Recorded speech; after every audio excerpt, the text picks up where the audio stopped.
सभी को नमस्कार। अब हम कक्षा 10वीं दो चर वाले रैखिक समीकरण युग्म, जिसमें पिछली वीडियो में हम प्रश्नावली 3.2 के पहले 3 प्रश्नों का हल कर चुके हैं। अब प्रश्न नंबर 4 है, निम्न रैखिक समीकरणों के युग्मों में से कौन से युग्म संगत है और कौन से असंगत है। अगर वो संगत है तो ग्राफीय विधि से उनका हल भी हमें निकालना है। तो पहला पार्ट में हम चेक करेंगे कि वो संगत है या असंगत। संगत कब होता है? जब किसी रैखिक समीकरण के युग्मों के अगर हल निकलते हैं या वो अद्वितीय हल है या अनेक हल हैं तो वो संगत कहलाता है, और जिसका अगर कोई हल नहीं होता उसको क्या बोलते हैं? असंगत। तो पहले जो दो समीकरण है पहले पार्ट में x + y = 5 और 2x + 2y = 10, तो उनके अनुपात निकालते हैं। पहले a1 को a2 से भाग करने पर x का गुणांक 1 है, x का गुणांक यहाँ कितना 2, 1/2।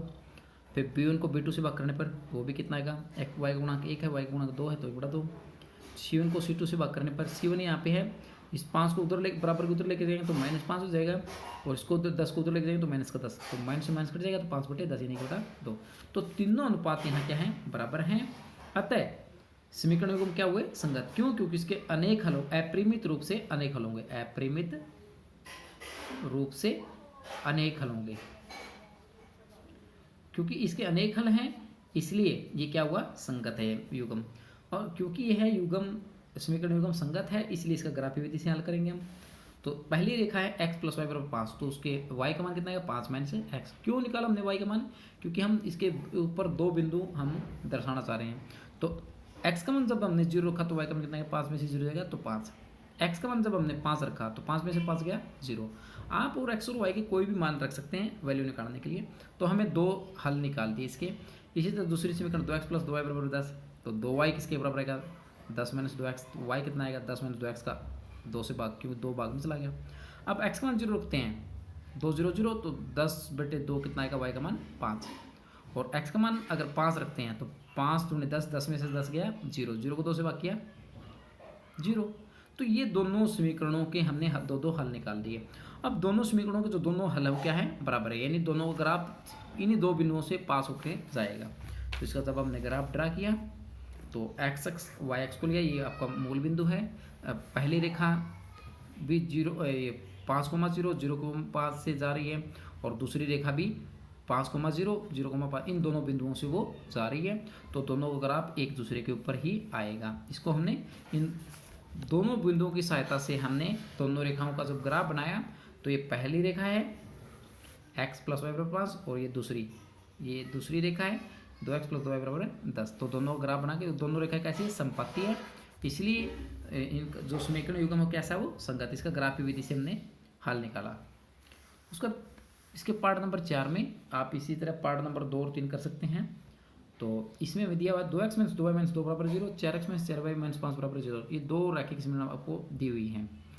रैखिक समीकरणों में a1 को a2 से भाग करने पर x का गुणांक 2 है, x का गुणांक यहाँ 4 है, तो 2/4 कितना आएगा? 1/2। b1 को b2 से भाग करने पर -2/-4, हम चिन्ह को साथ में लेंगे तो ये भी कितना आएगा? 1/2। माइनस से माइनस कट जाएगा, 2 = 2, 2 दूनी 4, 1/2। और c1/c2 -2/-5, तो 2/5 आएगा। अब पहले दो मान अनुपात बराबर है, तीसरा अनुपात बराबर नहीं है, इसलिए रैखिक समीकरण युग्म जो दिए हुए हैं वो क्या है? असंगत है। क्यों? क्योंकि इनका कोई हल नहीं आएगा, इसलिए वो क्या है? असंगत है। अब एक आयताकार पार्क से संबंधित प्रॉब्लम है। प्रश्न नंबर 5, एक आयताकार बाग जिसकी लंबाई चौड़ाई से 4 मीटर अधिक है, यानी कि आयताकार पार्क कैसा है? जिसकी लंबाई चौड़ाई से 4 मीटर अधिक है, और उसका परिमाप कितना है? 36 मीटर। तो बाग की विमाएं ज्ञात कीजिए। तो बाग की लंबाई और चौड़ाई में ज्ञात करनी है। तो आयताकार पार्क की लंबाई में मान लेते हैं x और चौड़ाई में मान लेते हैं y। तो प्रश्नानुसार जो लंबाई है वो चौड़ाई से कितनी, लंबाई कितनी है x, वो चौड़ाई से कितनी ज़्यादा है, यानी चौड़ाई में 4 जोड़ देने से वो लंबाई के बराबर आ जाती है। लंबाई चौड़ाई से 4 अधिक है, ये समीकरण नंबर 1। और दूसरा इसका जो परिमाप है 2 गुना लंबाई प्लस चौड़ाई, ये परिमाप होता है आयताकार भाग का, जो कि 36 के बराबर दिया हो। तो x + y ये 2 भाग में चला गया तो 18। तो दो समीकरण हमारे पास हैं। पहली समीकरण है x = y + 4, यानी कि x - y = 4, और दूसरी 2 गुणा x + y = 36, तो 2 भाग में चला गया तो x + y कितना आएगा? 18। इन दोनों के हम अब प्रदर्शित करेंगे इसको। ये जो अपना x अक्ष y अक्ष पे है, तो x - y कितना है? 4, तो x कितना आएगा? ये y उधर जाएगा तो 4 + y, तो y का मान रखते जाएंगे तो x के मान निकालते जाएंगे। तो y का मान अगर 0 तो x का मान कितने का 4 + 0 4। अगर y का मान हम 5 रखते हैं तो 5 रखने पे 4 + 5 कितना आएगा 9। तो इन दो बिंदुओं से पहली रेखा गुजरेगी। तो x का मान 4 y का मान 0, तो x का मान 4 y का मान 0 और x का मान 9 y का मान 5। तो 9 पे 5 ये थोड़ा सा यहाँ पे आएगा 9 पे 5। तो इन दोनों बिंदुओं से जो होकर गुजरेगा वो पहली रेखा है आपकी। इसी तरह ये हमने नहीं बनाना है, हमने ये बनाना है जो यहाँ पे इन दोनों बिंदुओं से जाएगी x 4 0 और दूसरा है 9 पे x 9 पे 5। अब दूसरी जो रेखा x + y = 18 उसके दो हल निकालेंगे। तो y का मान कितना 18 - x। जब x का मान 10 रखा तो 18 में से 10 जाएगा तो y का मान कितना आएगा 8। और जब x का मान हमने 8 रखा तो 18 में से 8 गया तो y का मान कितना आएगा 10। तो 10 पे 8, x का मान 10, y का मान 8, तो ये बिंदु आएगा 10 8। और जब x का मान 8 है तो y का मान कितना है 10। तो x का मान जब 8 लिखेंगे तो y का मान 10। तो दोनों रेखाएं दूसरे को किस बिंदु पे प्रतिच्छेदित कर रही है? इसके सामने देखने पे ये 11 आएगा, इसके सामने देखने पे कितना आएगा लगभग 7 के करीब आएगा। तो ये दोनों रेखाएं एक दूसरे को 11,7 बिंदु पर प्रतिच्छेद कर रही हैं। अतः दोनों रेखाएं एक दूसरे को 11,7 बिंदु पर काटेंगी, इसलिए बाग की लंबाई 11 मीटर और बाग की चौड़ाई 7 मीटर। ये इसका क्या गया हल, ग्राफीय विधि से हमने इसका हल निकाला। प्रश्न नंबर 6 में आपको एक समीकरण दी हुई है, रैखिक समीकरण 2x + 3y - 60 = 0 दी है। दो चरों में एक ऐसी और रैखिक समीकरण लिखिए। हमें एक ऐसी रैखिक समीकरण और रखनी है ताकि युग्म का ज्यामितीय निरूपण इसका और जो आप लिखेंगे तो वो दो समीकरण बन जाएगी। तो रैखिक समीकरण का जो युग्म है उसका ज्यामितीय निरूपण कैसा होना चाहिए? पहले केस में प्रतिच्छेदी, दूसरे केस में समांतर रेखाएं, तीसरे केस में संपाती रेखाएं। तो हमारी जो ये दी हुई रेखा है 2x + 3y - 60 = 0, उसको हम लिख लेते हैं 2x + 3y - 60 = 0। अब हमें पहले केस में क्या लिखनी है? ऐसी दूसरी रेखा लिखनी है जो इसके साथ क्या समीकरण युग्म बनाएगी और इस दोनों का ग्राफ कैसा आएगा? प्रतिच्छेदी। तो दो रेखाएं प्रतिच्छेदी कब होती हैं? जब उनके x निर्देशांक और y निर्देशांक के जो अनुपात है वो क्या होना चाहिए? x गुणांक और y गुणांक के जो गुणांक उनका अनुपात क्या होना चाहिए? बराबर नहीं होना चाहिए। तो यहाँ पे देखो x का गुणांक 2 है तो y का गुणांक हम यहाँ पे x का गुणांक हम ले लेते हैं 4। इन 2 का 2 दूनी 6। अब 3 का दुगुना क्या आएगा 6। अगर यहाँ 6 ले लेंगे तो ये दोनों जो रेखाएं हैं वो संपात वो क्या हो जाएगी? यहाँ a1/2 बराबर हो जाएगा b1/2। हमें क्या है? प्रतिच्छेदी बनाना है, इसलिए बराबर नहीं होने चाहिए।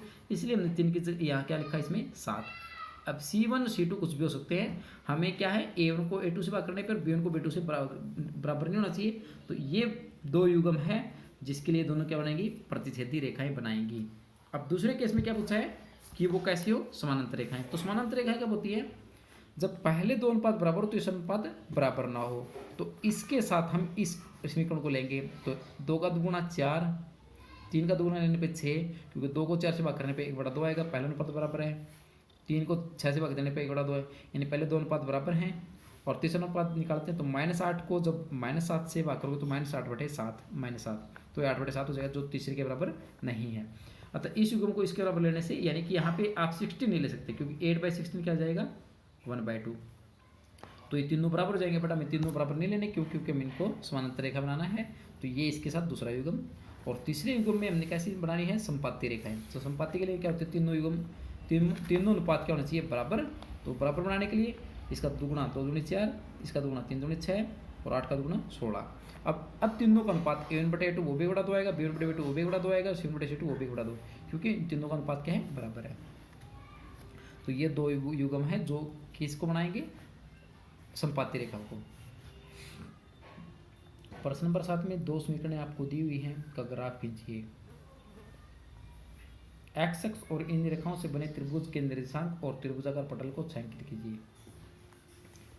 तो पहली रेखा दी गई है उसके हमने 2 हल निकाले, दूसरी रेखा दी गई उसके 2 हल हम निकाले और दोनों को इस ग्राफ पे निरूपित किया। अब इन दो रेखाओं से और इस एक्स अक्ष से एक एक्स आपकी त्रिभुज ABC बनी हुई है। अब ये A जिसके निर्देशांक 2 3 है, B जिसके निर्देशांक -1,0 है, C जिसके निर्देशांक 4,0 है। ये हमने इन दोनों बिंदुओं की सहायता से, इन चारों बिंदुओं की सहायता से पहली रेखा जो गुजर रही है -1001 से -1001 से ये रेखा है, और दूसरी रेखा गुजरी x का मान जब 4 है तो y का मान 0, x का मान 4 है तो y का मान 0, और x का मान जब 2 हो तो y का मान कितना है 3, तो 2 पे 3। तो दोनों रेखाएं एक दूसरे को 2,3 पे प्रतिच्छेद करेंगी। और ये अपना एक्स एक्स है, एक्स एक्स को ये दोनों रेखाएं, पहली रेखा -1,0 पे प्रतिशत करिए, दूसरी रेखा 4,0 बिंदु पे प्रतिशत करिए। तो उन तीनों दोनों रेखाओं और एक्स एक्स से मिलकर के एक क्या बन गया, त्रिभुज बन गया हमारा, जिसका नाम है ए बी सी, जिसके निर्देशांक हमने ज्ञात करने हैं। तो पहले ए का निर्देशांक क्या 2,3, बी का -1,0 और सी का 4,0, क्योंकि हमें उसके निर्देशांक भी ज्ञात करने हैं, जो कि यहाँ से हम निकाल चुके हैं। तो आज के लिए इतना ही, धन्यवाद।